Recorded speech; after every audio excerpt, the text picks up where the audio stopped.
The story of Rome begins not with certainty but with myth and legend intertwined with fragments of historical truth.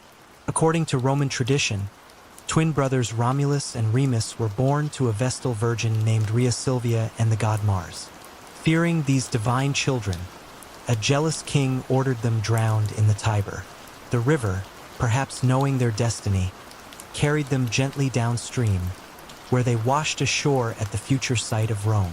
There, a she-wolf discovered the abandoned infants, nurturing them with her milk until a shepherd named Faustulus found and raised them as his own.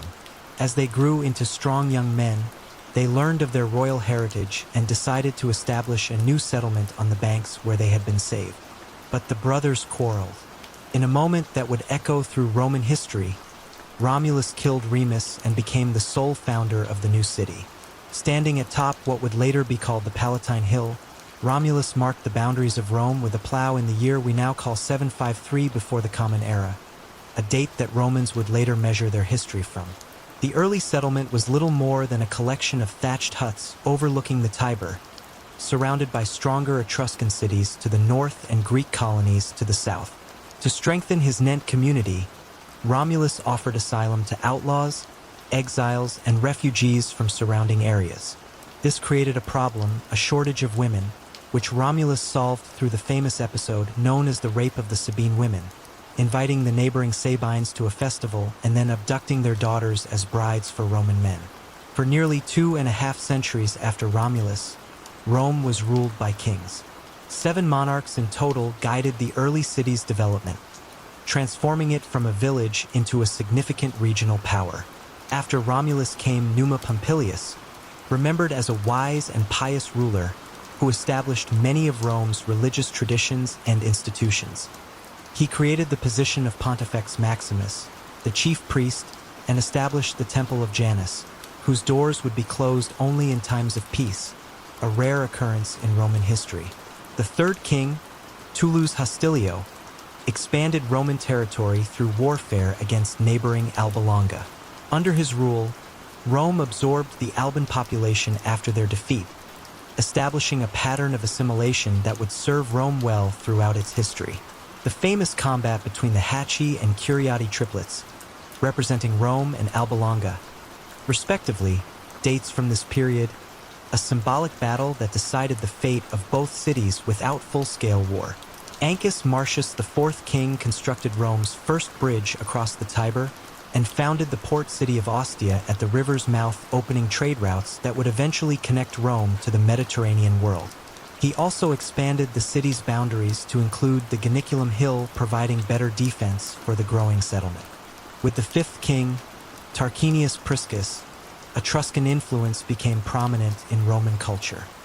He initiated the construction of the Great Temple of Jupiter on the Capitoline Hill and the Circus Maximus for chariot races. The massive drainage project of the Cloaca Maxima began under his rule, transforming the swampy valley between the hills into what would eventually become the Roman Forum.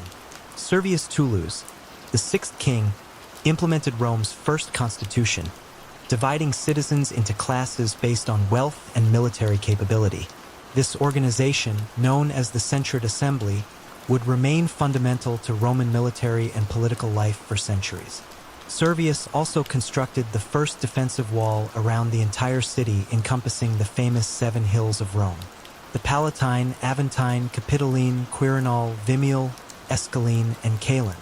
The final king, Tarquinius Superbus, Tarquin the Proud, ruled as a tyrant. His reign saw impressive building projects, including the completion of the Temple of Jupiter. But his arrogance and cruelty alienated the Roman nobility.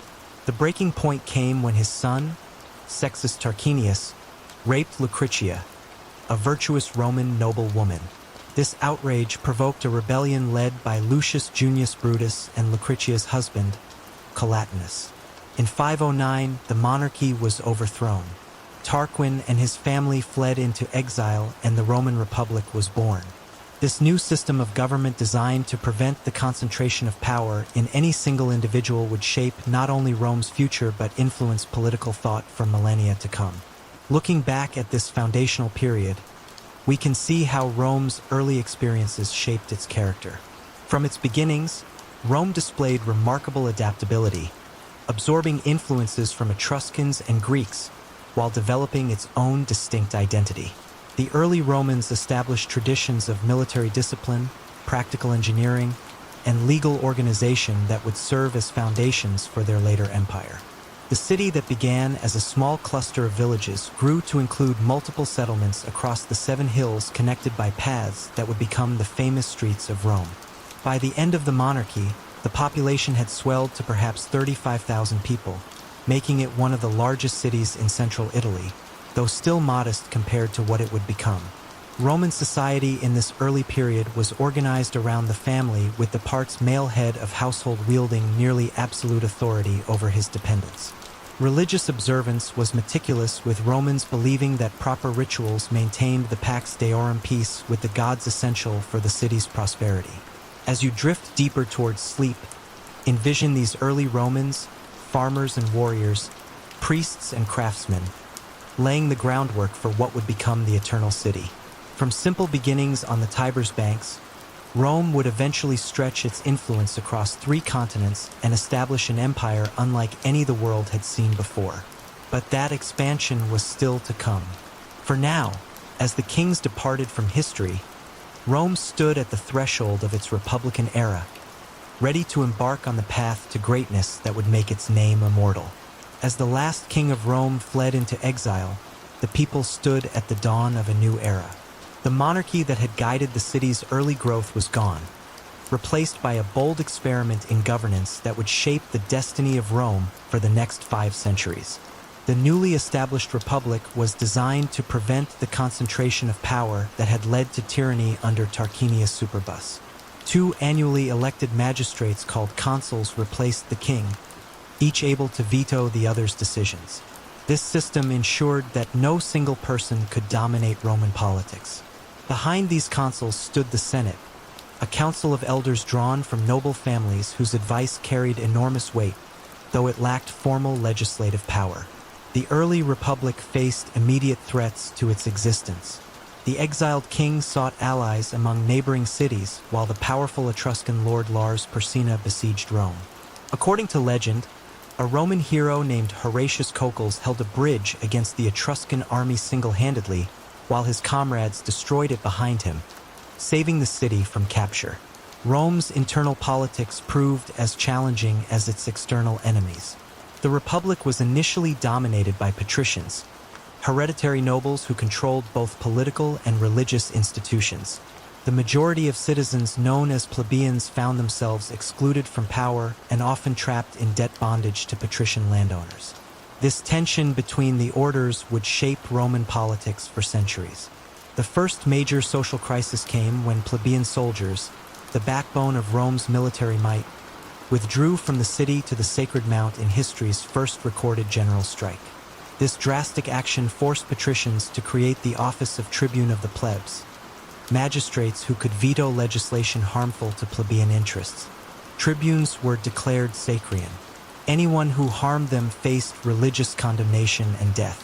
The next significant development came with the creation of the 12 Tables, Rome's first written law code posted in the Forum for all to see. These laws brought transparency to what had been secretive legal procedures controlled by patricians. Though still favoring the elite in many respects, the 12 Tables represented a crucial step toward greater equality under the law and established the principle that laws should be public knowledge. As Rome resolved these internal challenges, it gradually expanded its influence throughout central Italy. The city fought numerous wars against neighboring peoples, the Vulli, Aqui, Sabines, and most significantly the Etruscans. The conquest of the wealthy Etruscan city of Veii, just 12 m to the north, doubled the territory under Roman control. This expansion faced a devastating setback when Celtic Gauls defeated the Roman army at the Allia River and proceeded to sack Rome itself. Most of the city was destroyed, though defenders held out on the Capitoline Hill. According to legend, sacred geese in the temple of Juno warned Romans of a night attack, saving the citadel. The Gauls eventually withdrew after receiving a ransom of gold, but the traumatic memory of this disaster would remain in Roman consciousness for centuries. Remarkably, Rome rebounded swiftly from this catastrophe. The city was rebuilt and stronger walls constructed. Within decades, Rome had defeated the Latin League, incorporating these related peoples into its growing state. Some Latin communities received full Roman citizenship, others partial rights, establishing patterns of graduated citizenship that would become a hallmark of Roman statecraft. The middle years of the Republic saw significant political reforms.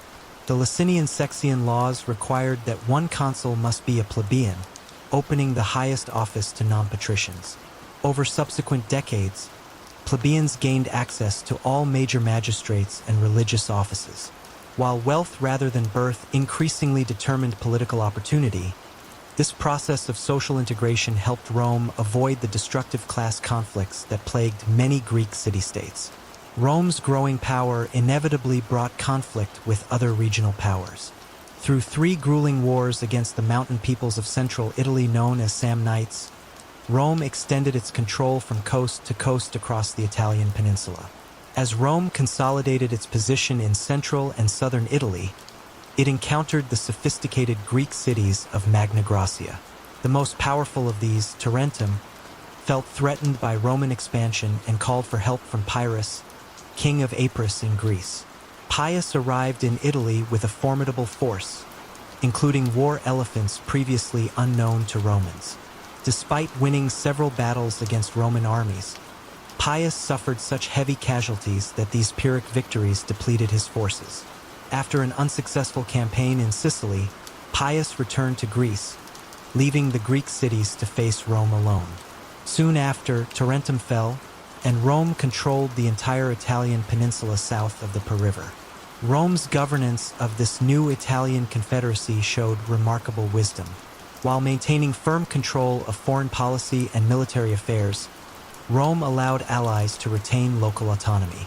The extension of various grades of citizenship and legal rights created incentives for loyalty. Roman colonies placed throughout the peninsula served dual purposes, rewarding veterans with land while establishing strategic military posts. This Italian alliance system would provide Rome with manpower resources that far outstripped any rival in the Mediterranean world, a decisive advantage in the conflicts to come. United Italy represented a geopolitical revolution in the ancient world, a large territorial state with centralized leadership, but flexible enough to accommodate local diversity. Rome's attention soon turned beyond Italy to Sicily, where Carthage, a powerful maritime empire centered in North Africa, controlled the western portion of the island. When a group of Italian mercenaries called Mamertines requested Roman protection against the Syracusans and Carthaginians in Sicily, Rome faced a momentous choice. Intervention would mean war with Carthage, a naval power with centuries of maritime experience that Rome lacked. The Senate's decision to accept the Mamertines' appeal triggered the First Punic War. This conflict forced Rome to develop naval capabilities from scratch. After early defeats, Romans captured a Carthaginian ship and used it as a template to build their own fleet. They equipped these vessels with a corvus, a boarding bridge that allowed Roman soldiers to use their superior infantry skills in naval combat. Despite catastrophic losses to storms and battle, Roman persistence eventually prevailed. Carthage ceded Sicily to Rome, paying a substantial indemnity. The Second Punic War brought Rome closer to destruction than any conflict since the GIC sack. The brilliant Carthaginian general Hannibal Barca led an army complete with war elephants from Spain across the Alps into Italy. He inflicted 3 catastrophic defeats on Roman armies at the Trebia River, Lake Trasim, and most devastatingly at Cannae, where perhaps 50,000 Romans perished in a single day.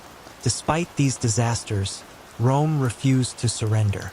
While Hannibal marched through Italy, gaining allies among disaffected Roman subjects, Rome raised new armies. The general Quintus Fabius Maximus adopted delaying tactics, avoiding direct confrontation, while a young commander named Scipio took the war to Spain and then Africa. Faced with a threat to Carthage itself, Hannibal was recalled from Italy. At the Battle of Zama, Scipio, now called Africanes, defeated Hannibal, ending the war. Carthage surrendered its navy, its overseas territories, and its political independence, becoming a Roman tributary state. Victory over Carthage established Rome as the dominant power in the Western Mediterranean. Roman attention turned eastward to the Hellenistic kingdoms that had emerged from Alexander the Great's empire. The Roman legions defeated King Philip V of Macedonia and subsequently overcame the Seleucid king Antiochus III at Thermopylae and Magnesia. The ancient kingdom of Macedonia was divided into 4 republics under Roman supervision. Greece itself came under direct Roman rule. The same year, a Third Punic War ended with the complete destruction of Carthage. These conquests transformed Roman society profoundly. Enormous wealth flowed into Italy from the new provinces, enriching the state treasury and private individuals. Slaves captured in war became abundant, changing the nature of Italian agriculture.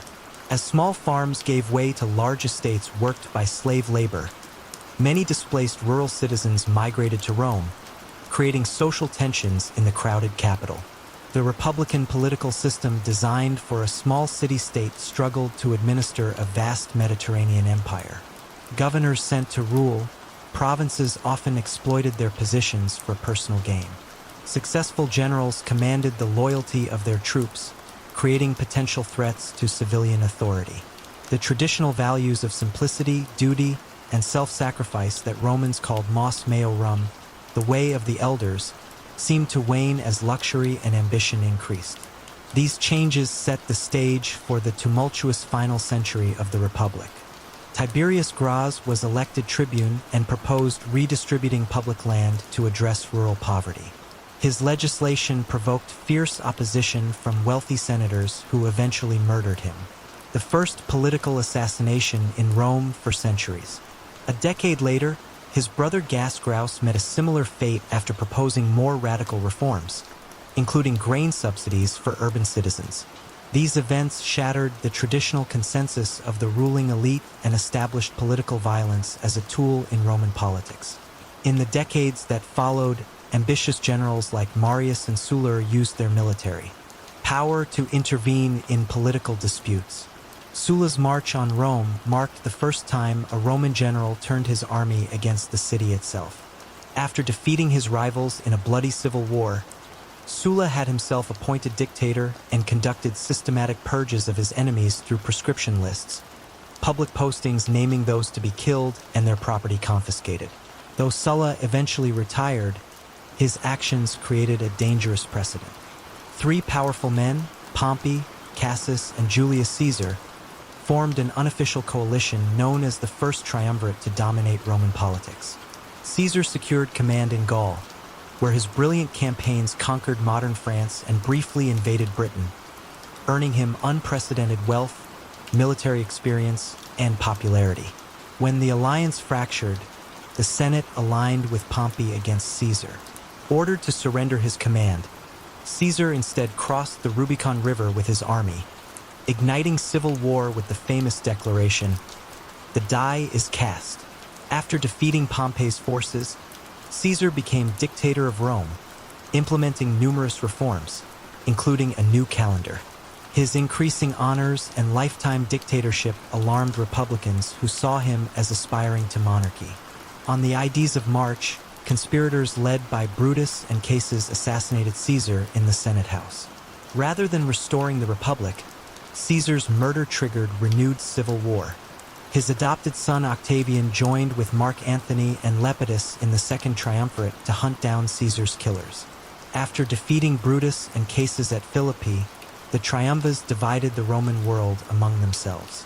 Inevitable tensions emerged, particularly between Octavian in the west and Antony in the east, where he allied himself with Egypt's Queen Cleopatra I.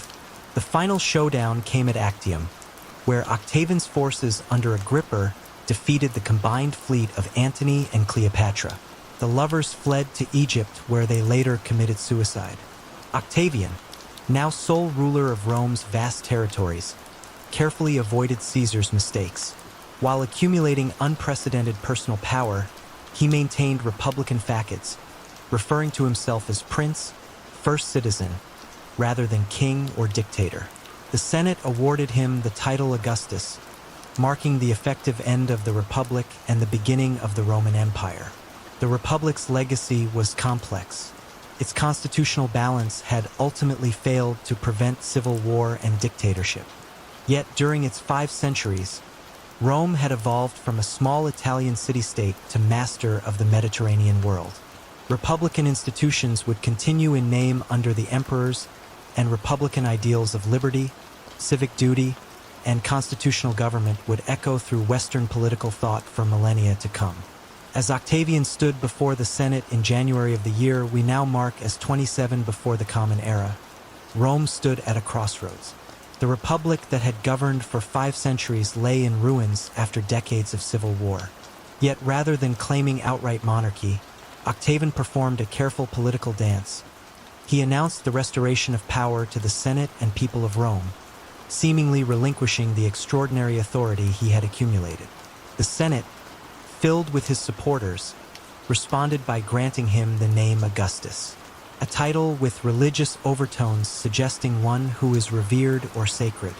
They also awarded him a carefully assembled package of powers: command of key provinces where legions were stationed, tribunician authority, giving him veto power and numerous other privileges. This moment marked the birth of what historians call the Principate, a system where Augustus ruled as first citizen rather than king, maintaining the facade of republican government while wielding unprecedented personal power. Augustus would rule for 41 years, establishing patterns that would define Roman imperial governance for centuries. He reduced the army from 60 legions to 28, settling veterans in colonies throughout Italy and the provinces.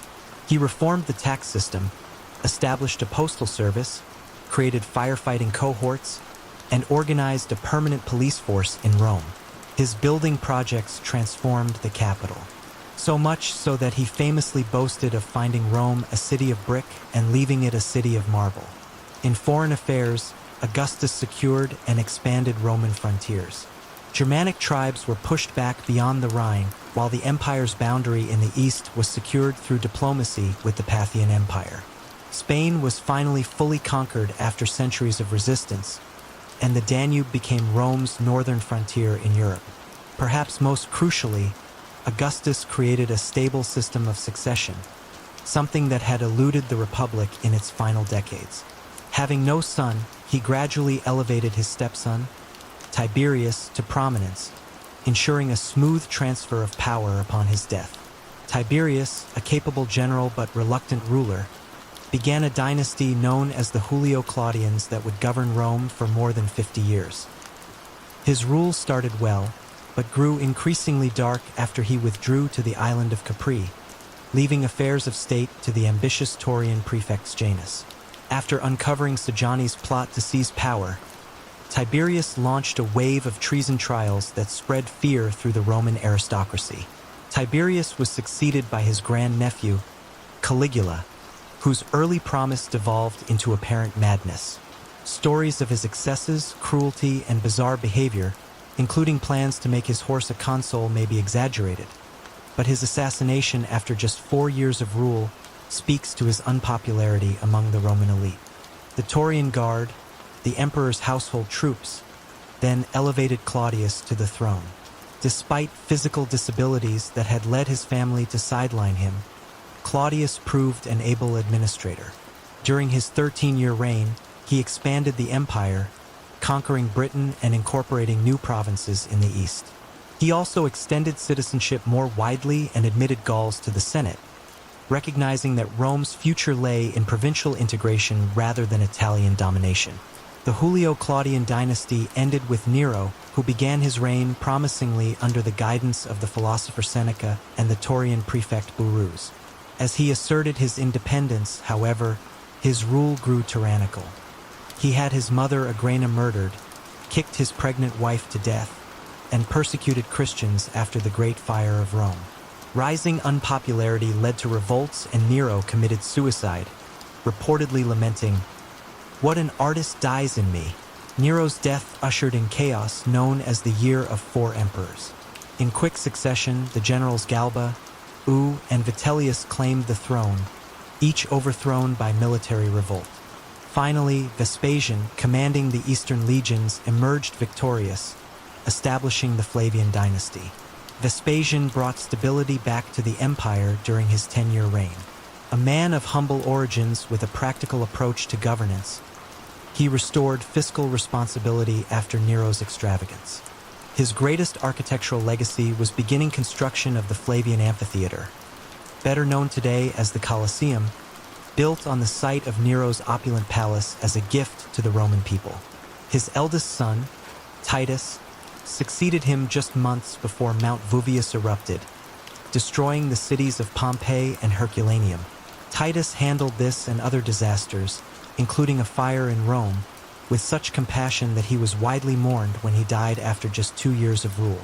The final Flavian emperor was Domitian, whose 15-year reign witnessed significant military activity along the Danube frontier and in Britain.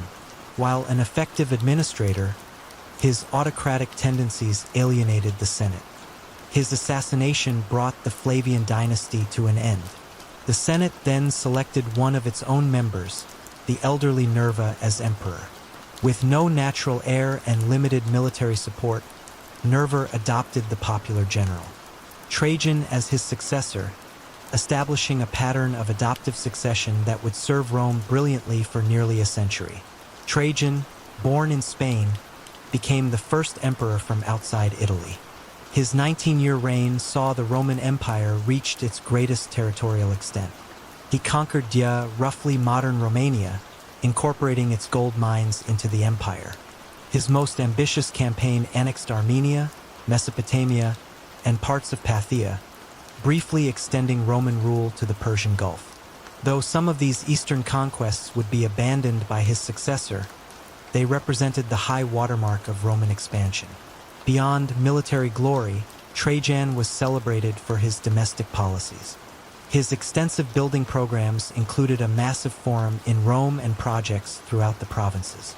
He established the Ala, a welfare program providing support for poor children in Italy, and was generally regarded even by later Romans as the optimal emperor against whom others were measured. On his deathbed, Trajan may have adopted his relative Hadrian, though some suspected the adoption was fabricated by Hadrian's supporters. Regardless, Hadrian became emperor and immediately shifted imperial policy. Recognizing that the empire had reached its practical limits, he withdrew from Trajan's eastern conquests and focused on consolidation rather than expansion. Hadrian spent more than half his 21-year reign traveling throughout the provinces, often walking on foot with his troops while inspecting frontier defenses. In Britain, he ordered the construction of a massive wall spanning the island's narrow northern waist, creating a barrier against tribal incursions that stands partially intact today.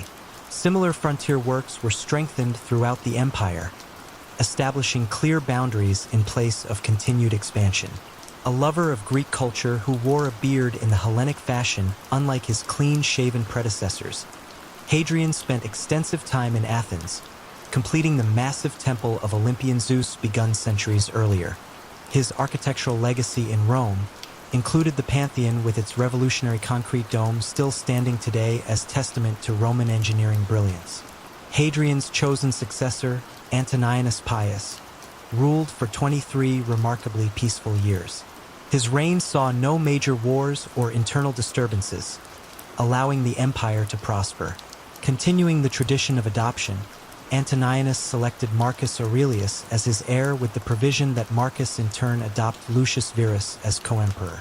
Marcus Aurelius, a devoted Stoic philosopher whose meditations remain widely read today, found his reign dominated by military challenges despite his philosophical nature.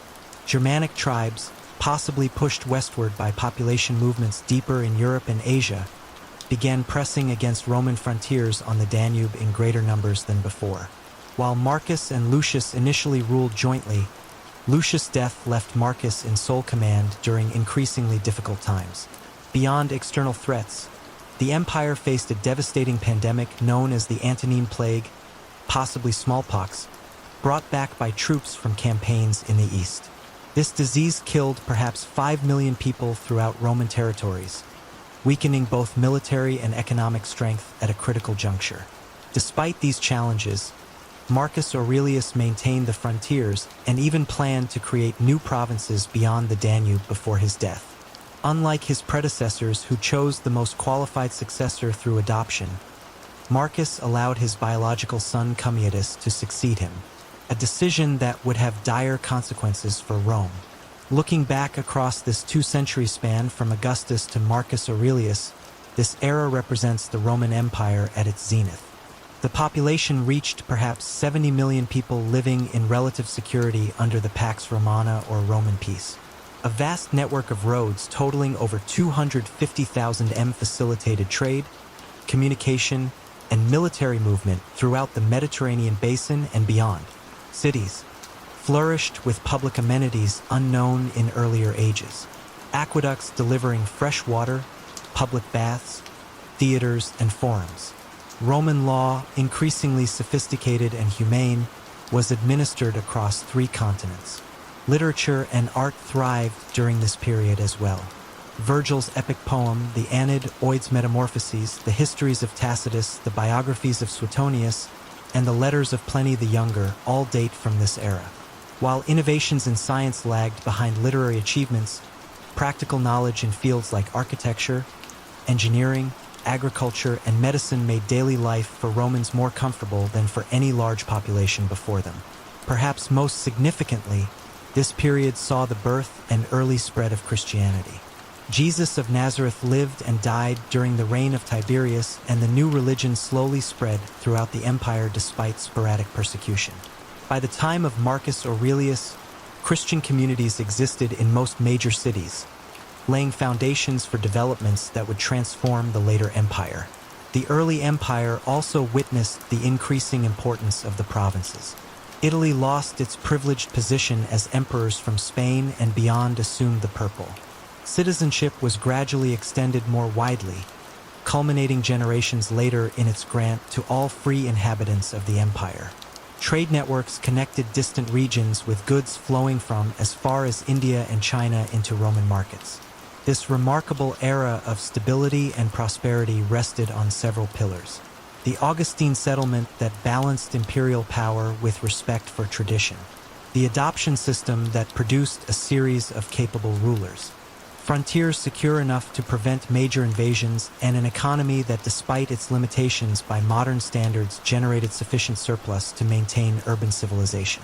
And a standing army of nearly 400,000 men. As Marcus Aurelius drew his final breath on the Danubian frontier, none could foresee that this golden age was ending. The accession of Commodus would mark the beginning of troubles that would test the resilience of the imperial system in ways its creators never imagined. Yet the achievements of the early empire would echo through the centuries, creating an ideal of peace, prosperity, and good governance that would inspire civilizations long after Rome itself had fallen. The golden age of the Roman Empire began to dim as Commodus assumed the purple following the death of Marcus Aurelius. Unlike his philosophical father, Commodus had little interest in the burdens of governance. Handsome and athletic, he preferred the gladiatorial arena to the council chamber. He often fought in staged combats, charging the imperial treasury enormous sums for his appearances and boasting of thousands of victories against opponents who dared not defeat him. While Commodus indulged his fantasies, renaming Rome Colonia Commodana and styling himself as the reincarnation of Hercules, the machinery of empire continued functioning through the efforts of experienced administrators. Yet his capricious executions of senators and officials created a climate of fear.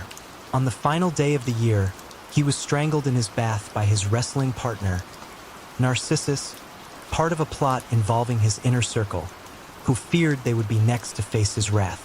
After Commodus' assassination, the venerable General Pertinax was elevated to the throne by the Senate. His attempts to restore discipline among the Taurian Guard proved fatal. They murdered him after just 3 months when he refused their demands for a special bonus. What followed was perhaps the most shameful episode in Roman history. The Taurians literally auctioned the empire to the highest bidder. Didius Julianus, a wealthy senator, won this dubious honor, but his reign lasted only 66 days. Provincial armies, disgusted by events in Rome, put forward their own commanders as imperial candidates. From this chaos emerged Septimius Cis, commander of the Pannonian legions, who marched on Rome, disbanded the disgraced Taurians, and established a new dynasty. Severus was a capable soldier who secured his position through a combination of military victories and ruthless elimination of rivals. Born in Leptis Magna in North Africa, he was the first emperor from that continent and spoke Latin with an accent. His reign brought significant changes to Roman governance, particularly the increasing militarization of the administration and greater reliance on equestrians rather than senators for key positions. During his 18-year rule, Severus conducted successful campaigns in the east against the Parthian Empire, creating the new province of Mesopotamia with its rich farmlands. He also traveled to Britain to strengthen Hadrian's Wall and campaign against the Caledonians in Scotland. It was there, in the northern outpost of Eboracum, modern York, that he died, reportedly advising his sons to enrich the soldiers and scorn everyone else. Those sons, Caracalla and Gator, were intended to rule jointly, but their hatred for each other made cooperation impossible. Within a year, Caracalla had his brother murdered in their mother's arms and ordered a damnatio memorialier, erasing Geta from official records and monuments. Caracalla then embarked on a reign of terror against his brother's supporters. Despite his cruelty, Caracalla issued one of the most significant edicts in Roman history, the Constitutio Antoniana, granting Roman citizenship to all free men within the empire.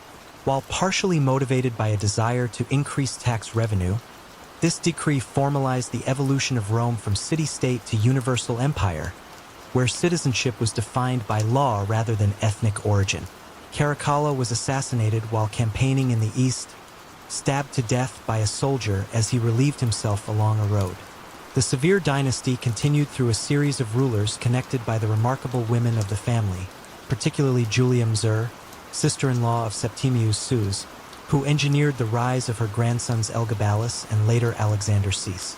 Elgabalus scandalized Rome with his religious devotion to the Eastern Sun, god whose name he bore, attempting to make this cult supreme over traditional Roman worship. His alleged effeminacy, including reports that he married a male charioteer, further alienated traditional Romans. After 4 years, the Taurians murdered him and threw his body into the Tiber. Alexander Cis, just 13 when he ascended the throne, ruled under the regency of his mother, Julia Mamaea. His 13-year reign attempted to restore good relations with the Senate and traditional values, but military challenges were mounting. A new Persian dynasty, the Sassanids, had replaced the Parthians and posed a greater threat in the east. Meanwhile, Germanic tribes increased pressure on the Rhine and Danube frontiers. When Alexander negotiated with Germanic tribes rather than fighting them, his troops mutinied and proclaimed Maximus Thrax, a giant former shepherd from Thrace, as emperor.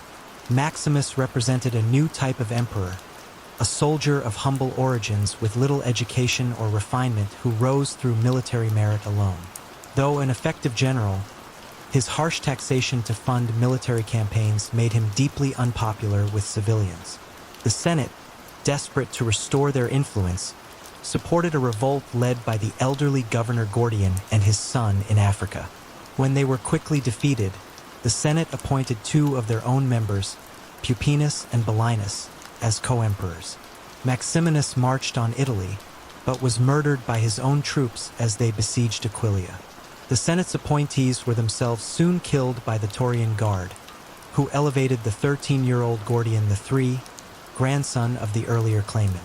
This dizzying sequence of emperors and usurpers inaugurated what historians call the crisis of the 3rd century. Over the next few decades, at least 26 men claimed the imperial title, most ruling for just a few years before meeting violent ends. The Roman world seemed to be unraveling as the imperial office became the prize in an endless, destructive military lottery. External threats compounded the internal chaos. The Emperor Decius and his son died fighting Goths at the Battle of Abritus, the first Roman emperor to fall in battle against foreign enemies. The Emperor Valerian suffered an even worse fate. Captured alive by the assassin Persian king Shapur II and allegedly used as a human foot tool before being skinned after death and stuffed as a trophy. With central authority collapsing, the empire began to fragment. In the west, a GIC empire encompassing Gaul, Britain, and parts of Spain broke away under a succession of local rulers. In the east, the desert trading city of Palmyra under Queen Zenobia established control over provinces from Egypt to Asia Minor. Economic crisis accompanied political disintegration as the currency was repeatedly debased to pay the armies, triggering severe inflation. It seemed Rome's thousand-year story might be approaching its end. Yet even in this darkest hour, resilient structures and capable individuals emerged to pull the empire back from the brink. The turning point came with the accession of Claudius II Gothicus. In his brief 2-year reign, he defeated Gothic invaders in the Balkans so decisively that he earned the title Gothicus. Though he died of plague, his work was continued by Aurelian, acclaimed by his troops following Claudius's death. Aurelian's 5-year reign earned him the title Restorer of the World. He defeated the Pommian Empire, bringing Queen Zenobia to Rome in golden chains for his triumph. He then recovered the breakaway GIC provinces, reunifying the empire. To protect Rome itself from barbarian raids, he built a massive new wall circuit that still stands partially intact today. He reformed the currency and established an official sun cult that attempted to provide religious unity. Aurelian's assassination, based on a secretary's false claim that the emperor planned to execute several officers, threatened to unravel his achievements. Several short-lived emperors followed before Carus established a brief dynasty. While campaigning successfully against Persia, Carus allegedly died when his tent was struck by lightning. Though assassination remains possible, his son Nemirian was murdered by his praetorian prefect Aper while returning from the Persian campaign. At Nemirian's funeral, the assembled officers acclaimed Diocletian, a cavalry commander of humble Dalmatian origin, as emperor. Diocletian immediately executed Aper personally, fulfilling a prophecy that he would become emperor after killing the boar. Per in Latin. With Diocletian's accession, the crisis period finally ended. Though the empire had survived, it was profoundly transformed. The old Augustine principle, with its careful balance of republican forms and imperial power, was gone. In its place stood a more overtly autocratic system where the emperor was increasingly seen as a remote sacred figure rather than first among equals. Military needs now dominated all aspects of governance. The army had nearly doubled in size to face multiple frontier threats, consuming an ever larger share of the state's resources. Taxation had grown heavier and more systematic to support these forces. The distinction between Italy and the provinces had largely vanished as the entire empire shouldered similar burdens. Yet despite the trauma of the 3rd century crisis, important cultural developments continued. This period saw the rise of Neoplatonism through philosophers like Plotinus, whose mystical vision of reality would deeply influence later Christian thought. Christianity itself spread widely during these troubled decades, offering spiritual solace and community in uncertain times. The religion that had once been a persecuted minority was becoming a major force in Roman society. Roman law continued to evolve, with jurists like Ulpian and Pinion refining legal concepts that would influence civilizations far beyond Rome's eventual fall. Despite economic difficulties, Roman engineering still produced remarkable works, from Aurelian's walls to public buildings throughout the provinces. As the 3rd century closed, the empire that Diocletian inherited was wounded, but not defeated.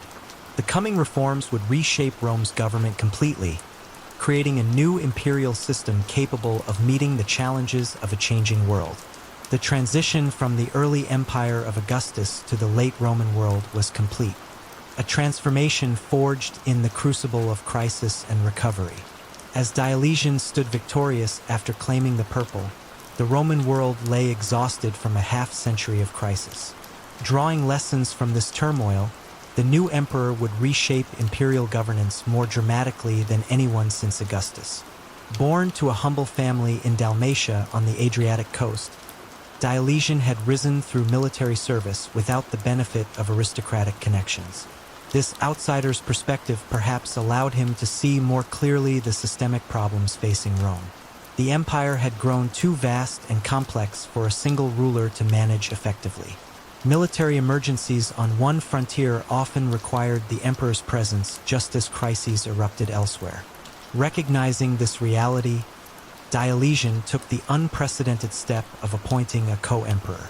He elevated his fellow officer Maximian to the rank of Augustus, assigning him responsibility for the western provinces while Diocletian focused on the east.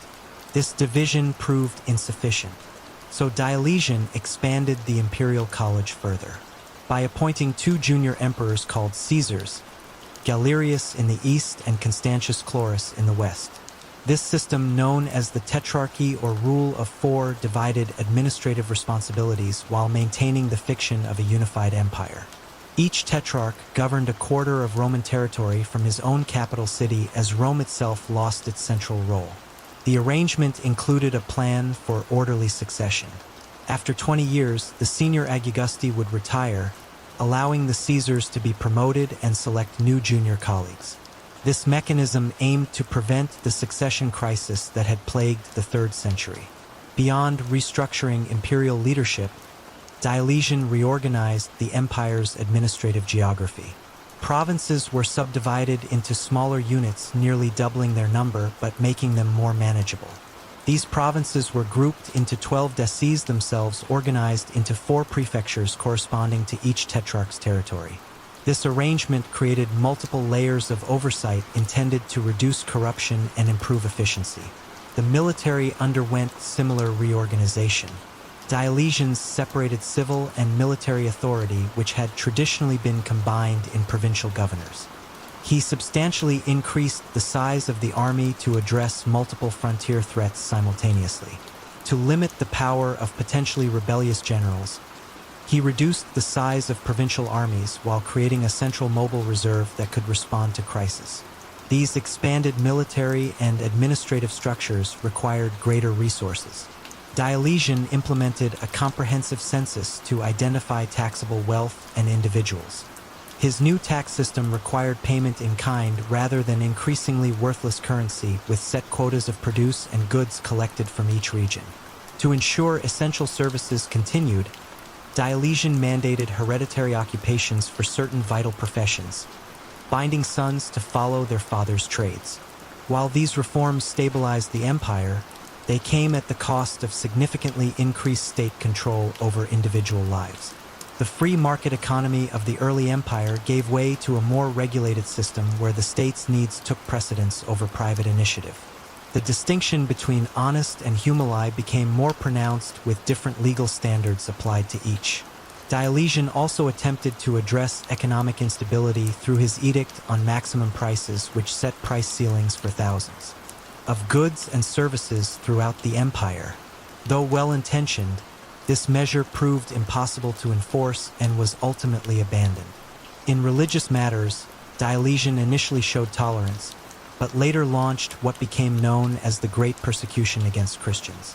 This final and most severe attempt to suppress Christianity included the destruction of churches, confiscation of scripture, and execution of clergy. Despite its intensity, the persecution varied by region and failed to halt Christianity's spread. True to his succession plan, Diocletian took the unprecedented step of voluntarily retiring, compelling his co-Augustus Maximian to do the same. He spent his remaining years cultivating cabbages at his palace in Split on the Dalmatian coast, reportedly telling visitors that only someone who had been emperor could understand the pleasures of retirement. The carefully designed tetrarchic system collapsed almost immediately after its creator's retirement. The succession plans were undermined by dynastic sentiment as troops proclaimed Constantine, son of Constantius, Chlorus, and Maxentius, son of Maximian, as emperors. The following years saw complex power struggles as various claimants fought for supremacy. Constantine emerged victorious from these conflicts. According to Christian tradition, before the crucial battle of the Milvian Bridge against Maxentius, Constantine saw a vision of a cross in the sky with the words, "In this sign conquer." Whether motivated by genuine conversion or political calculation, Constantine's embrace of Christianity would transform the Roman world. The Edict of Milan, issued jointly with his eastern colleague Licinius, formally ended the persecution of Christians and restored their confiscated property. Though not making Christianity the official state religion, the edict granted it legal status and imperial favor. Constantine later defeated Licinius to become sole ruler of a reunited empire. Perhaps Constantine's most consequential decision was founding a new capital on the site of the Greek city Byzantium. Dedicated as Constantinople, it occupied an unparalleled strategic position, controlling the strait between Europe and Asia. This new Christian city, free from Rome's pagan associations, would serve as the imperial capital for over 1,000 years. Constantine maintained many of Diocletian's administrative reforms while softening their harsher aspects. He created a new gold currency, the solidus, which maintained its value for centuries, bringing monetary stability after decades of inflation. His religious policies favored Christians without directly suppressing traditional worship, beginning a gradual transition that would accelerate under his successors. After Constantine's death, the empire passed to his three surviving sons, Constantine II, Constantius II, and Constans. Their reigns were marked by fratricidal conflict and continuing religious tensions, particularly surrounding the Arian controversy about Christ's divine nature. Constantius II emerged as sole emperor, ruling until his death. The brief reign of Julian the Apostate, Constantine's nephew, marked the last serious attempt to restore traditional Roman religion. Raised as a Christian, but secretly converting to paganism, Julian sought to revitalize classical culture and reduce Christian privileges during his 18-month rule. His death fighting the Persians ended this religious counter-revolution. The emperors who followed Julian maintained Christianity's favored position. Under Theodosius I, Christianity became the official state religion. The Edict of Thessalonica established Christianity as the empire's sole legitimate faith, while subsequent edicts closed pagan temples and prohibited traditional sacrifices. The millennium-old religious traditions that had sustained Rome since its founding were now officially abandoned. Theodosius faced significant external challenges beyond religious matters. His predecessor Valens had suffered a catastrophic defeat at Adrianople against Gothic forces, with perhaps two-thirds of the Eastern Field Army destroyed and Vinz himself killed. This battle demonstrated the growing military threat posed by Germanic peoples seeking land within the empire.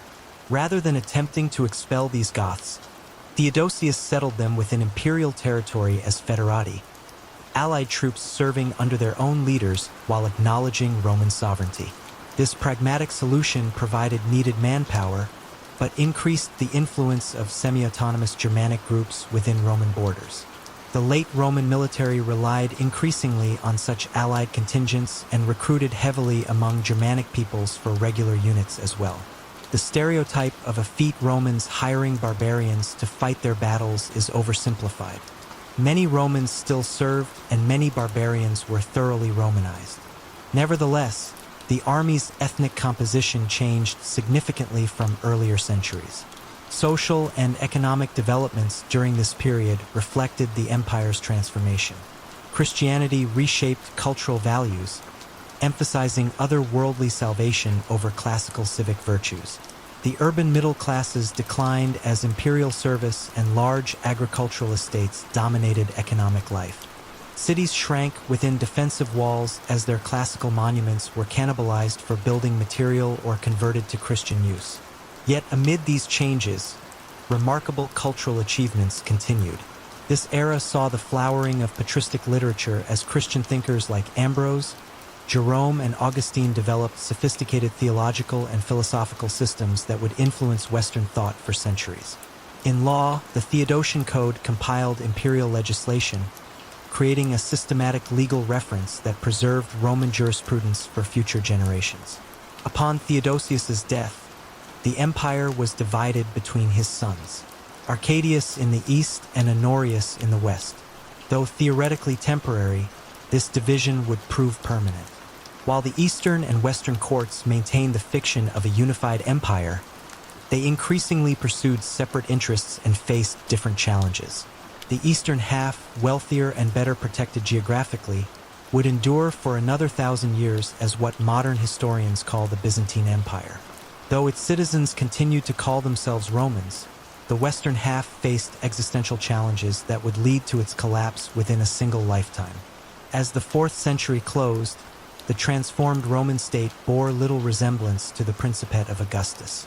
The emperor now ruled as an Oriental-style monarch addressed as Dominus rather than Prince. Officials bowed before the imperial presence, which was increasingly secluded behind elaborate court ceremonial. Christianity had displaced traditional religion, altering fundamental assumptions about society and human purpose. Yet for all these changes, the essential continuity of Roman governance remained. The empire still controlled roughly the same territories as under the Antonine. Latin and Greek remained the languages of administration. Roman law still regulated daily life. Citizens still identified as Romans, even as what that identity meant evolved with changing circumstances. The stage was now set for the final act of the Western Empire's long drama. As Germanic pressure on the frontiers increased and internal resources dwindled, the Western emperors would face challenges that would ultimately prove insurmountable. The coming century would witness the end of direct Roman rule in the West. Even as the eastern half adapted and survived as the 5th century dawned, the Roman world stood divided between the sons of Theodosius. While technically ruling a single empire, Arcadius in Constantinople and Honorius in Milan presided over increasingly separate realms. Both young emperors relied heavily on powerful advisors, Rufinus in the east and Stilicho in the west. The resulting court intrigues would weaken imperial authority at precisely the moment when Rome faced its greatest external challenge. The catalyst for the coming crisis was the arrival of the Huns from the Eurasian steppes. Their westward migration pushed Germanic peoples against and ultimately across the Roman frontiers in unprecedented numbers. The most immediate threat came from the Goths, who after the death of their leader, Fritigern, united under an ambitious new king named Alaric. All Alaric Goths settled within the empire as foederati since their victory at Adrianople felt mistreated by imperial authorities. When their demands for better terms were rebuffed, they revolted and began moving through the Balkans, alternately negotiating with and threatening both eastern and western imperial courts. Stilicho, himself of partial Vandal ancestry, but thoroughly Roman in culture and loyalty, handled the Gothic threat with a combination of military action and diplomacy. However, his efforts were undermined by suspicion from both imperial courts, each fearing he sought to control the entire empire. After Stilicho's execution on charges of treason, the Western Empire lost its most capable defender. With Stilicho gone, Alaric saw opportunity. He invaded Italy and accomplished what had not happened in 8 centuries, the sack of Rome itself. Though the Goths remained in the city only 3 days and the damage was relatively contained, the psychological impact on the Roman world was immense. Jerome, writing in Bethlehem, lamented that the bright light of all the world was put out and the whole world perished in one city.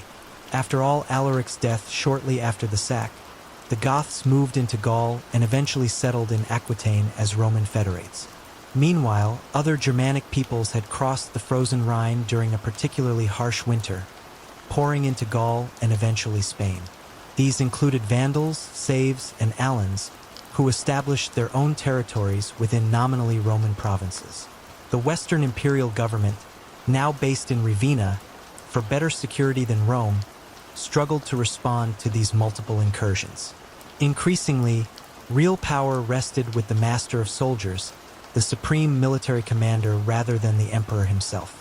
For nearly 2 decades, that position was held by Flavius, sometimes called the last of the Romans. While Aetius worked to maintain what remained of Roman authority in Gaul, a new threat emerged in North Africa. The Vandals under their king Gaiseric crossed from Spain to Africa, conquering the wealthy provinces that had long supplied Rome with grain. By seizing Carthage, they established a powerful kingdom and built a fleet that would dominate the western Mediterranean. As these settlements of Germanic peoples within the empire were unfolding, the Western Empire faced its most fearsome opponent, Attila the Hun. Having already ravaged the eastern provinces and defeated imperial armies, Attila turned westward, invading Gaul. Aetius cobbled together a coalition of Roman forces and Germanic federates, including Visigoths that confronted the Hunnic army at the Battle of the Catalonian Plains. This desperate defense halted Attila's advance in Gaul. The following year, Attila invaded Italy. Rome seemed doomed until an embassy led by Pope Leo I somehow persuaded the Hun to withdraw. While later accounts would attribute this to divine intervention, practical factors likely included disease in Attila's army, food shortages in ravaged Italy, and possibly bribes from Constantinople. Attila's death shortly after this campaign and the subsequent collapse of Hunnic power gave Rome a brief respite. That same year, however, court intrigue led to the murder of Aetius on the orders of Emperor Valentinian III. The emperor himself was assassinated by Aetius's supporters months later, ending the Theodosian dynasty in the West. What followed was a rapid succession of short-lived emperors, many mere puppets of powerful military commanders. Majorian, who ruled for just a few years, represented the last serious attempt to restore Roman power in the West. His efforts to rebuild the military and recover North Africa from the Vandals ended with his defeat and execution. After Majorian, Western emperors controlled little beyond Italy itself, with various Germanic kingdoms establishing effective independence in former provinces. In Spain, the Suev controlled the northwest while Visigoths expanded their territory from Aquitaine. In Gaul, Burgundians ruled the southeast while Franks gradually increased their power in the north. Britain, abandoned by imperial forces decades earlier, had developed its own post-Roman society, increasingly influenced by Saxon settlers. By the later decades of the 5th century, the Western emperors had become irrelevant to most of the former provinces. Real power in Italy rested with the military commander Ricimer, and after his death, with his successors Gundobad and finally Orestes. Orestes installed his young son Romulus as emperor, though the boy exercised no actual authority. Germanic troops in Italy, mainly from the Skiran and Herulian tribes, demanded permanent land grants similar to those given to federates in other provinces. When Orestes refused, they rallied behind Odoacer, a German officer in Roman service. Odoacer overthrew Orestes and deposed Romulus, ending the charade of imperial rule in the West. In a pragmatic solution, Odoacer sent the imperial regalia to Emperor Zeno in Constantinople, signaling that a separate Western emperor was unnecessary. He requested and received the title of patrician, governing Italy nominally as Zeno's viceroy, but effectively as an independent king. Romulus, still a teenager, was permitted to retire to a country estate with a generous pension. An unexpectedly merciful end for a deposed ruler. This moment is traditionally marked as the fall of Rome, or more accurately, the end of the Western Roman Empire. Yet, for people living through these events, there was no dramatic collapse. Many of the structures of Roman life continued under new management. Germanic kings issued laws based on Roman models, maintained some form of tax system, and often employed Roman administrators. Several factors contributed to the Western Empire's failure to withstand the pressures that its eastern counterparts successfully navigated. The West faced more exposed land frontiers and more frequent invasions. Its economy had been less urbanized and more agrarian than the East's. Even in better times, the wealthy provinces of North Africa and parts of Gaul that had sustained Western finances were lost to Vandals and Visigoths, creating a spiral of declining resources. Western emperors also suffered from a deficit of legitimacy compared to their Eastern colleagues. The constant civil wars and rapid turnover of rulers undermined confidence in imperial authority. After the sack of Rome, the psychological foundation of empire, the belief in Rome's eternal destiny was severely damaged in the West. Yet even as direct imperial rule faded, Romanitas, Roman culture and identity endured. Latin remained the language of administration and literacy. The Catholic Church preserved Roman organizational structures and legal concepts. Aqueducts still carried water and people still gathered in forums, even as new Germanic lords ruled from former imperial palaces. The end of the Western Empire did not mean the end of the Roman world. In the East, the empire continued to flourish from its magnificent capital at Constantinople. The Emperor Zeno and his successors considered themselves the legitimate rulers of the entire Roman world, including the lost western provinces that they hoped to someday recover. In Italy itself, Odoacer's rule would prove brief. Emperor Zeno authorized Theodoric, king of the Ostrogoths, to invade Italy and depose Odoacer. After defeating and eventually murdering his rival, Theodoric established a kingdom that represented one of the most successful syntheses of Roman and Germanic elements in the post-imperial West. As the western provinces began their gradual transformation into what would eventually become medieval Europe, the idea of Rome retained its powerful grip on the imagination. Germanic kings sought recognition from Constantinople and coveted Roman titles.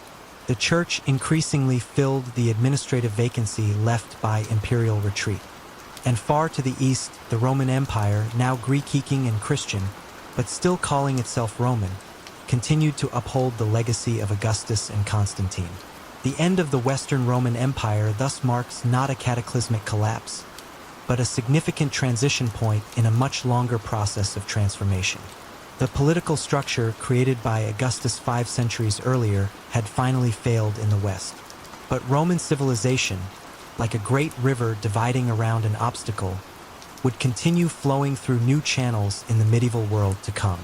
While the Western Roman Empire faded into history, its eastern counterpart continued to thrive. The citizens of this surviving realm never called themselves Xantine, a term invented by modern historians. They proudly identified as Romans Romeo in their increasingly Greek speech, the rightful inheritors of Caesar and Constantine. For nearly a millennium after the deposition of Romulus Augustulus, this Eastern Roman Empire would preserve and transform the legacy of Rome. As the 5th century closed, Emperor Zeno faced significant challenges. Religious controversies over the nature of Christ divided Eastern Christians, while Isaurian countrymen from Zeno's mountainous homeland dominated the court, breeding resentment among Constantinople's population. Yet the empire remained intact with efficient tax collection, professional administration, and military security that the fragmented West could only envy. Zeno's successor, Anastasius, provided 27 years of capable governance. His careful financial stewardship replenished the treasury, while his construction of the long walls protected Constantinople's landward approaches. Though religious tensions continued during his reign, Anastasius maintained the empire's position against Sassanid Persia, its traditional rival in the east. The golden age of the Eastern Roman Empire arrived with the accession of Justinian I. Born to Latin-speaking peasants in the Balkan provinces, Justinian married the remarkable Theodora, whose journey from actress of questionable reputation to imperial consort scandalized conservative circles, but brought a shrewd and determined partner to the throne. Justinian's ambition was nothing less than the restoration of imperial unity. He dispatched his brilliant general Belisarius to recover North Africa from the Vandals. Belisarius accomplished this mission with remarkable speed and efficiency, returning the wealthy grain-producing region to imperial control. Emboldened by this success, Justinian authorized the invasion of Ostrogothic Italy. The Italian campaign proved far more difficult. What was planned as a swift reconquest became a 20-year struggle that devastated the peninsula. Though imperial forces eventually prevailed, capturing Ravenna and defeating the last Gothic resistance, the cost was enormous. Italy, once the heart of Roman power, lay economically ruined. Parts of Spain were also recovered, but Justinian's dream of full Western restoration remained elusive. These military campaigns stretched imperial resources already strained by war with Persia. The situation worsened when bubonic plague reached Constantinople, killing perhaps 40% of the city's inhabitants and spreading throughout the Mediterranean basin. This demographic catastrophe reduced tax revenues and military recruitment, creating fiscal problems that would plague Justinian's successes. Despite these challenges, Justinian's reign witnessed remarkable achievements. The magnificent church of Hagia Sophia, with its revolutionary dome spanning 108 foot, remains one of the world's architectural marvels.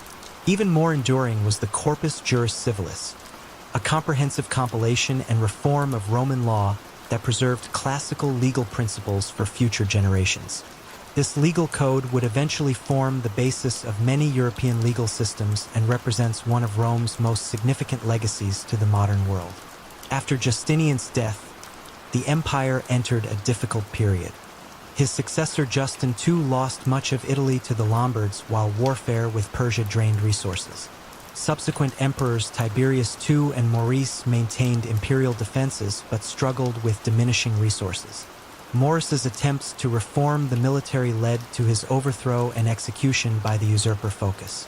The 7th century brought unprecedented challenges to the empire. Under Shah Khosrow II, Persia launched massive invasions, capturing Syria, Palestine, Egypt, and much of Anatolia. Jerusalem fell, and the true cross, most sacred of Christian relics, was carried to the Persian capital as a trophy. Persian forces reached the Bosirus opposite Constantinople itself. In this moment of supreme crisis, emerged one of Rome's greatest emperors. Heraclius, who had overthrown the tyrant Phocas, personally led the imperial counterattack. In a series of brilliant campaigns, he drove deep into Persian territory, forcing a peace that restored all lost provinces and the true cross. This stunning reversal appeared to secure Rome's eastern frontier permanently. Yet even as Heraclius celebrated his triumph, a new power was emerging in the Arabian desert. United by the Prophet Muhammad and inspired by the new faith of Islam, Arab armies erupted into Roman and Persian territories with astonishing speed. The exhausted Persian Empire collapsed entirely while Roman forces suffered a crushing defeat at the Battle of Yarmouk. Within a decade, Syria, Palestine, and Egypt, provinces that had been Roman for over 6 centuries, fell under Islamic rule. This catastrophic loss of territory transformed the empire. The remaining realm became more compact, centered on Constantinople, Western Asia Minor, and the southern Balkans. Greek definitively replaced Latin as the language of administration, while the empire took on a more explicitly Christian character. Modern historians often mark this 7th century transformation as the transition from the Eastern Roman to the Byzantine Empire. Though contemporaries saw no such division, despite these massive territorial losses, the empire adapted and survived. The theme system, reorganizing provinces into military districts where soldier farmers defended their own lands, proved an effective response to constant Arab raids. Greek fire, a mysterious incendiary weapon that could burn even on water, gave imperial fleets a crucial advantage in defending Constantinople. When Arab forces besieged Constantinople itself on 2 separate occasions, the formidable defenses held firm. The failure of these sieges marked a turning point, preserving the empire as a Christian bulwark in the eastern Mediterranean and saving much of Europe from Islamic conquest. The 8th and early 9th centuries brought controversies over religious imagery known as the iconoclastic period. Emperors from Leo III to Theophilus banned veneration of icons, viewing them as dangerously close to idol worship. This policy divided society and strained relations with Rome and other Western Christians who continued to use sacred images. The restoration of icons healed these divisions and ushered in a period of cultural and intellectual revival. Under the Macedonian dynasty, founded by Basil I, the empire regained its strength. Agricultural production increased, cities revived, and military fortunes improved. Emperors like Nikephoros Phocas and John Zimisces recaptured territories in Syria, while Basil's son earned the Soket Bulgar Slayer for his ruthless campaigns that brought all the Balkans under imperial rule. This resurgent Rome, albeit Greek in language and culture, represented the most powerful, wealthy, and sophisticated society in the Christian world. Constantinople, with perhaps 500,000 inhabitants, dwarfed the modest towns of Western Europe. Its markets featured goods from as far as China and Scandinavia.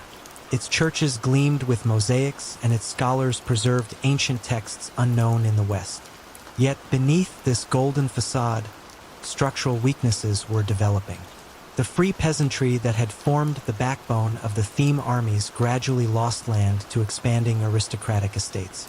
Civil service positions increasingly became hereditary rather than merit-based. Religious differences with the Latin West widened, culminating in the schism that divided Christianity into Catholic and Orthodox branches. The pivotal disaster came at Manzikert, where Seljuk Turks defeated Emperor Romanos Ivth Diones and opened Anatolia, the empire's heartland to Turkish settlement. Simultaneously, Normans conquered the last imperial possessions in Italy, and Petun raided across the Danube. The empire that had seemed triumphant just decades earlier now fought for survival. The desperate appeal for Western aid by Emperor Alexios, the First Komnenos, helped trigger the First Crusade. While Crusaders did establish states in the Holy Land, tensions between Latins and Greeks grew increasingly bitter. The Fourth Crusade infamously diverted to Constantinople itself, sacking the greatest Christian city in the world and establishing a short-lived Latin empire on its ruins. Though imperial forces recaptured Constantinople under Michael VII Paleologos, the restored empire was but a shadow of its former self. Italian merchant republics dominated its economy, while Serbian and Bulgarian states carved away Balkan territories. Most importantly, Turkish emirates controlled most of Anatolia, with the aggressive Ottoman state emerging as the greatest threat. The Ottoman Turks crossed into Europe, gradually encircling Constantinople. Despite desperate diplomatic efforts to secure Western aid, support proved minimal. Emperor Constantine XI faced the massive Ottoman army of Sultan Mehmed II with only a few thousand defenders when the final siege began in April. For 7 weeks, the ancient walls of Constantinople withstood Ottoman cannon fire. On May 29th, the final assault broke through. Constantine XI allegedly threw off his imperial regalia and died fighting alongside his soldiers as the city fell. Mehmed rode to Hagia Sophia, which became a mosque that same day. The Roman Empire, which had endured for 1,480 years since the accession of Augustus, finally ended. Yet its legacy lived on in many forms. The Ottoman sultans styled themselves as Caesars of Rome, ruling much of the former Byzantine territory. Moscow claimed the mantle of the Third Rome, preserving Orthodox Christianity and imperial traditions. Renaissance Italy rediscovered classical texts preserved by Byzantine scholars who fled west before and after Constantinople's fall. Most significantly, the Byzantine Empire had served as the crucial bridge between ancient and medieval worlds. It preserved Roman law, Greek philosophy, and early Christian theology through centuries when these might otherwise have been lost. Its elaborate diplomacy, sophisticated bureaucracy, and complex economy provided models far beyond its borders. The epic story that began with Romulus on the Palatine Hill had finally concluded. But Rome never truly fell, transformed. As you drift towards sleep, imagine the echoes of Roman civilization continuing through the laws we follow, the languages we speak, the buildings we admire, and countless other aspects of our world that would be unrecognizable without the enduring legacy of Rome. Though the last emperor bearing the title of Caesar fell with Constantinople in 1453, Rome's influence echoes through the centuries to our present day. As you drift closer to sleep, let us reflect on the enduring legacy of this remarkable civilization that shaped our world in countless ways. Perhaps Rome's most significant contribution lies in the realm of law and governance. The Romans developed a sophisticated legal system that moved beyond the limited scope of earlier codes to address the complex needs of a diverse cosmopolitan society.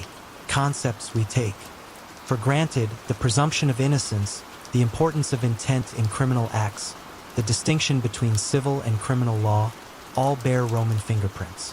Justinian's great legal compilation, the Corpus Juris Civilis, preserved these principles through the medieval period and into the modern era. When European nations developed their legal systems in the late medieval and early modern periods, they drew heavily on this Roman inheritance. Today, the civil law tradition that governs most of continental Europe, Latin America, and parts of Africa and Asia derives directly from Roman models.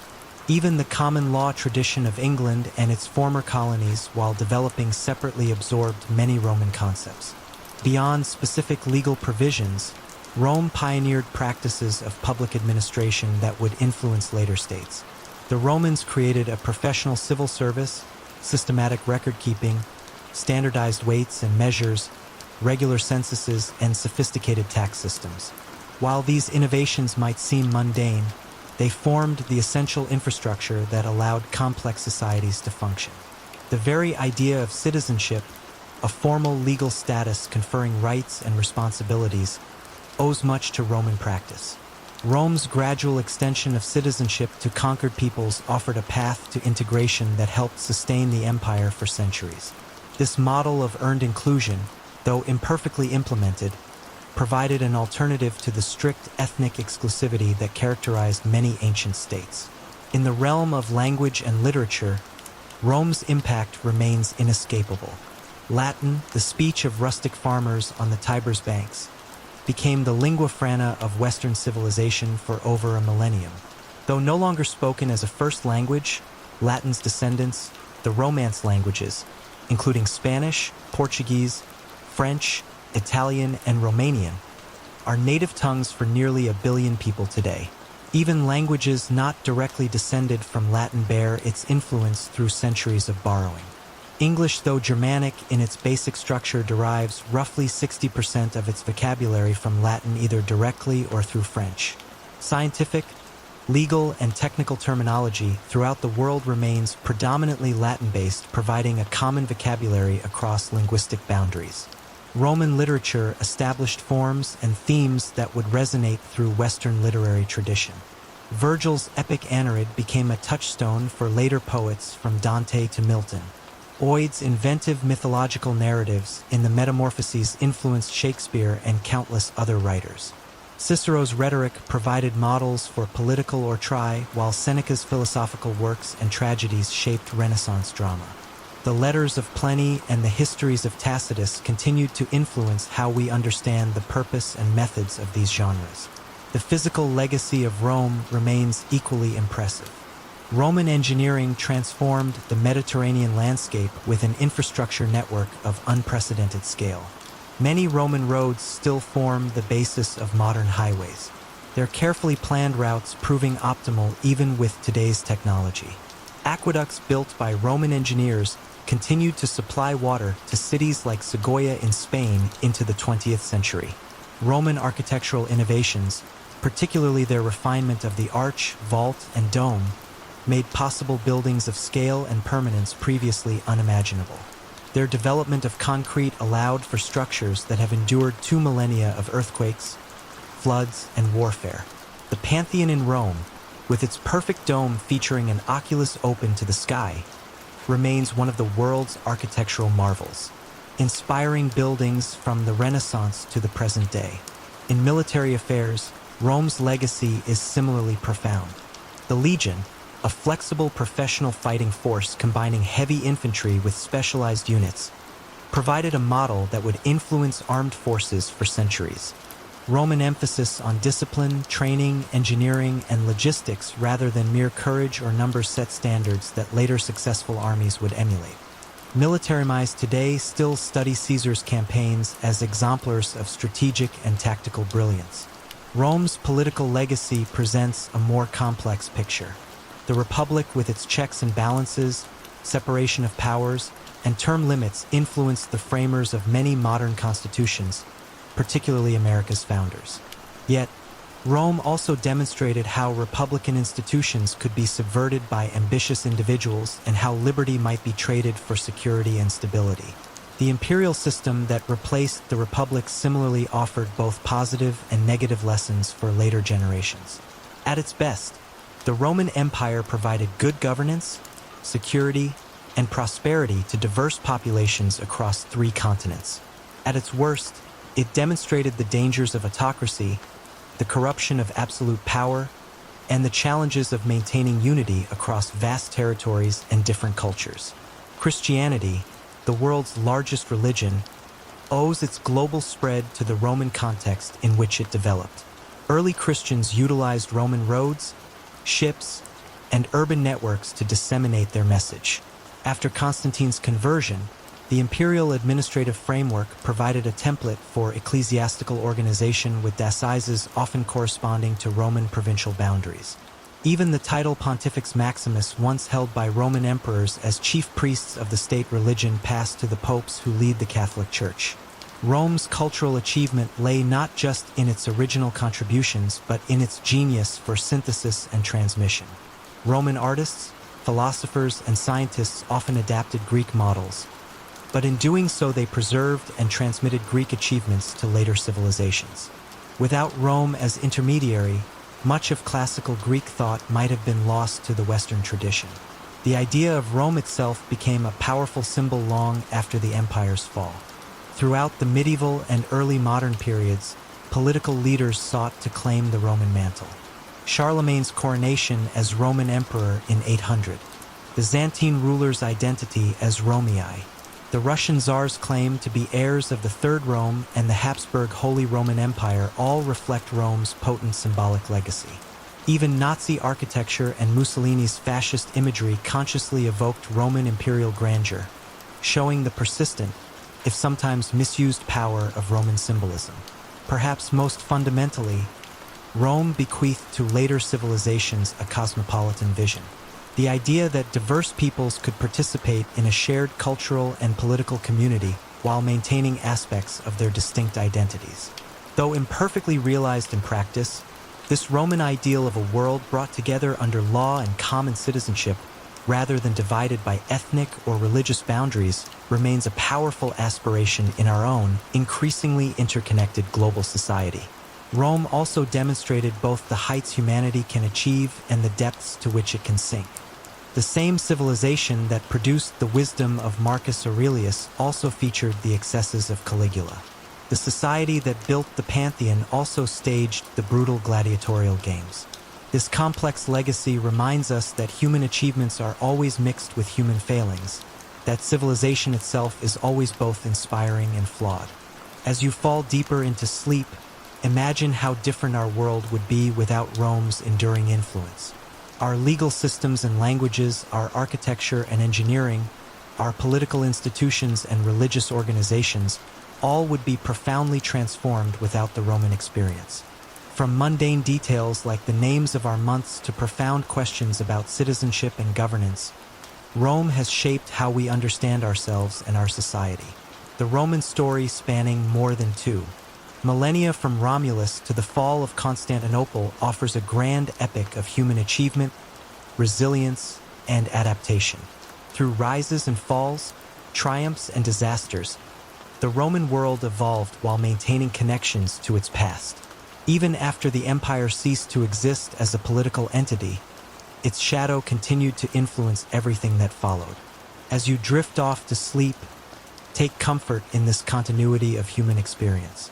The same stars that shone over Augustus as he transformed Rome from brick to marble now shine on us. The same human hopes, fears, and dreams that motivated Romans for security, prosperity, meaning, and beauty motivate us still.